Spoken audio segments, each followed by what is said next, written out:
the code is going to slap you left, right, center. So today I'm just going to be talking about things you should bring to Canada, things you should pack, and maybe things you shouldn't pack.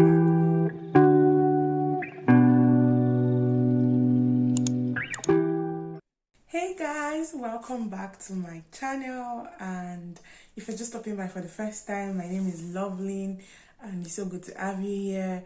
I hope that you subscribe before you leave, and I hope that you also like this video.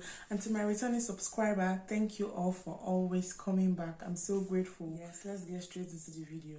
The first thing that you should pack, you should come to Canada with, are your documents. Obviously, you can't enter without your documents. You have to come with all your documents, your passport, your letter of introduction. You want to come with your border letter. You want to come with your passport request letter. You want to come with every document that you use for your visa application. You want to come with all of that. You want to come with your letter of acceptance. Your letter of acceptance is different from your admission letter. Your admission letter is actually admission letter. That's the letter you get when your school offers you admission, and your letter of acceptance is what you get after you've made a particular deposit that your school requires of you. Is a letter of acceptance that you normally would use for your visa application. So take note, LOA, letter of acceptance, is different from admission letter. You want to come with that, and you just want to come with every document that you've used in your application process. You don't want to leave anyone behind. Your NYC certificate, your birth certificate, your local government identification, your police report, your medical reports. And I would also advise that if your medical reports would expire before the day you travel, it's recommended that you get a new medical examination done, because you cannot travel with an expired medical examination. So it's just better you get a new one. And you don't just want to leave any documents behind. Come in with every document, even the ones that you think, oh, they're probably not useful, maybe your biometric correspondence or your biometric letter.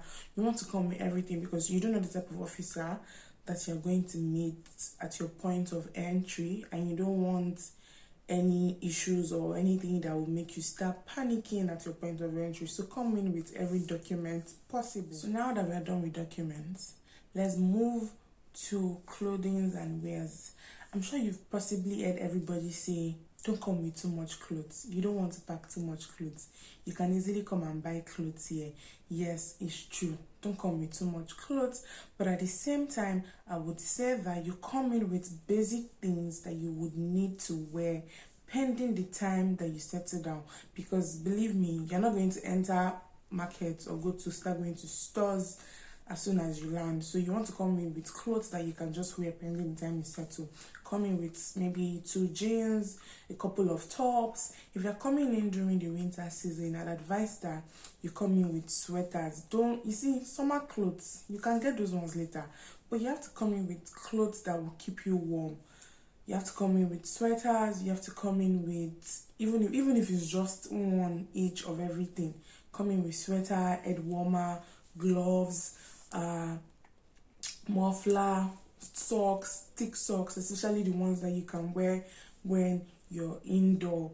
You can get all those things when you finally settle. Even those Yaba winter jackets that they always advise you not to get, there's nothing wrong with getting one. Just hold one, because when you enter the airport, it might look like, oh, it's not that cold. The moment you step out to go to maybe your hotel or anywhere you're going to stay, the cold is going to slap you left, right, center. So you just want to buy, even if it's just one of all of this. Moving on to the next things to bring, you want to also come in with your medications. If you're actually on a particular medication, I would advise that you come in with those medications, so that you don't come here and then you have to start looking for doctor's prescription to tender when you want to get your drugs. Come in with your medications. And also, even if you're not on medications, you want to come in with simple drugs like paracetamol, drugs that you can just take maybe when you have a slight headache or you have slight body pain and all of that. Because fine, you might be able to get them off the counter, but just get them. You don't have to like bring the whole pharmacy, just bring bit by bit of everything. You also want to come in with your multivitamins, vitamin C, vitamin D3, and whatever daily vitamins that you use on a regular.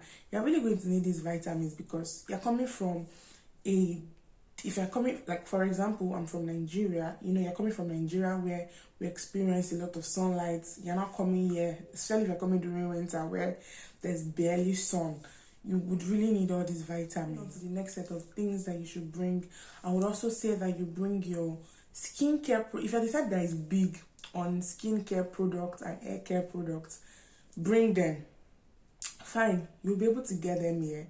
But like I said, you're not going to start entering stores the following day, or maybe you're coming in with naira. You might not be able to start spending your naira in card. So just come in with all these things small. Like, you don't have to bring them in bulk, just a little bit that can sustain you pending time you settle. Because if you're coming during winter, the weather is very, very, very harsh. I'm not even going to lie. Back home, I wasn't on any particular skincare routine, though I was very particular about my hair, and at the moment my hair is flaking so bad. So yeah, you want to come with all those products because you don't know the effect the weather is going to have on your skin or on your hair. So you want to come in with all your skincare products and your hair care products. When I say all, I don't mean basing of everything, just a little bit, you get. So moving on to the next set of things you want to come with. You want to come with some food stuff. You don't want to bring the whole of Africa or the whole of your country, but just bring in things that would help you make your taste bud feel like you're home. Come with just a little bit of everything. And yeah, just come with bit by bit. You want to carry maybe smoked fish, well smoked, like properly dried fish. You want to come with egusi, you want to come with ogbono, you want to come with dry pepper, you want to come with all sort of food stuff, but just bit by bit. And of all this food stuff that you're bringing, I would advise that, anything dairy products and chicken are not allowed. You're not allowed to come with chicken product and dairy products. You might have coconutted and feel like, oh, I'll come with it. So you might be unlucky enough that you get searched at the airport, whether at the Nigeria airport or at maybe the Canada airport. So you just want to stay out of trouble. Don't bring anything that will make you start getting delayed or anything. So just don't come with anything chicken and anything dairy. Like, don't come with milk, don't come with any Maggi that is made of chicken or the Indomie chicken flavor, but you can come with any other flavor of these things. With all that being said, I'm going to be showing you some of the food items I brought with me to Canada and how I packed them all. Just before I begin to show you the food items I brought and how I packed them, there's something very important that I forgot to mention. In Canada, the kind of sockets that are being used are different from the regular sockets that we use in Nigeria. I'm going to be inserting a picture of what the type of sockets, like the kind of plugs they use are. So you might want to come with I've forgotten what it's called. It's a particular type of adapter, and I'm going to insert a picture of what it looks like now. Like I said, first thing first, your documents. But another thing I would say is when you're traveling with your documents, I would advise that you have a file where you're going to keep like basic documents that you're going to need at your point of entry. You can have like two files, one file for like one folder for like your main documents. Like that one might be too bulky for you to be carrying. Then you just hold like another file where you can just keep those documents that you're going to be needing at your point of entry or at the airport. So it's not too heavy for you to carry along. So talking about the way I packed my food stuff, it's advisable that you pack your food stuff in a Ziploc nylon, a transparent nylon, a Ziploc bag, so that it's transparent enough and they can easily see whatever it is that you're carrying. You don't want to be stopped unnecessarily, or you don't want to start answering funny questions when your things are in or you don't want to start answering funny questions or having to like untie your things because they can't see what you're carrying. They might send you, they might not send you don't know. So you want to have your things in a Ziploc nylon like this, and to avoid spillage or anything, you tape it round with maybe a paper tape or any kind of tape of your choice. Yes, you want to come in also with a lot of your favorite snack, like maybe chips, chin chin, granuts, because the granuts we eat back home is different from what they have here. So yes, you want to come with all of that. Yeah, I also came in with a couple of spices and herbs. I can easily get these spices and herbs here, but when I was leaving, I had like most of my herbs and spices. There was still a lot before I left, so I just decided to pour them in a different nylon. For example, see, so I just portion, like just pour everything into different. This particular nylon is just for moi moi or ice block, so I just pour them here and I kept them inside the zipper. I also came with egusi. One hack I was able to learn with how to pack your egusi is making sure to oven dry it. And when you're oven drying it, that tray for oven drying, you can just take like a printing paper or any form of paper, lay it on the oven tray before you spread out your egusi on it and oven dry, because that way when you oven dry it with the paper spread on the tray, it helps to like drain out the oil from the egusi and make it last longer, just in case maybe you're not going to be in your own space for a while. Maybe you have to call to somebody, or you're going to lodge somewhere where you cannot like just start bringing out your things and settle down. That way you can have your egusi in this pack for a while and nothing will happen to it if you use this method that I just explained to you now. I also came in with ogbono. I also came in with no. This is not no chicken, this is just the normal no.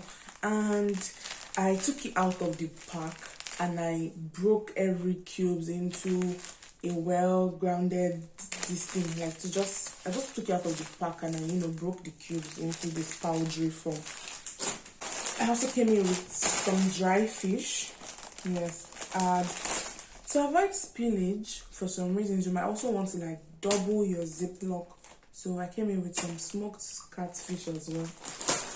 I also came in with golden one. Golden one is actually expensive here.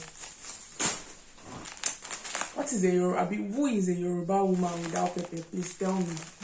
Are you really Yoruba if you don't have pepper with you? So I also came in with dry pepper. Yeah, I also came in with crayfish. So for your crayfish, you can have it this way or just bring it like that. But because of, is it tongues? I don't know what it's called, but those straight things that easily poke out and choke. Because of those things that poke out, and so you might just want to like have them in a blend, in a powdery form, and just grind your crayfish. So I came in with another type of Maggi. This is Star Maggi, like Star seasoning. This one actually came in powdery form, so I didn't have to like start grinding any of it. I also came in with Semovita. I came in with Poundo yam. I also brought locust beans.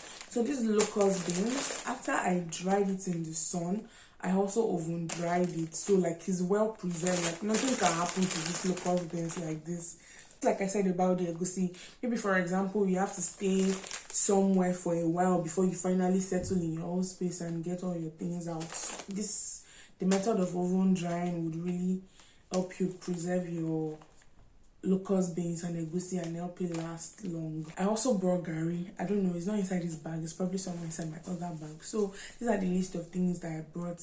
And some people all like, if you are from a different tribe and you have other things that you like, maybe there's some particular leaves that you used to cook or some other things that you used to cook, as long as they are not made from chicken or any dairy products, you can also come. That you find this video very helpful. Please don't forget to like this video, leave a comment, share the video, and please subscribe if you haven't. I hope that you find it very helpful, and I'll see you again next time. Bye.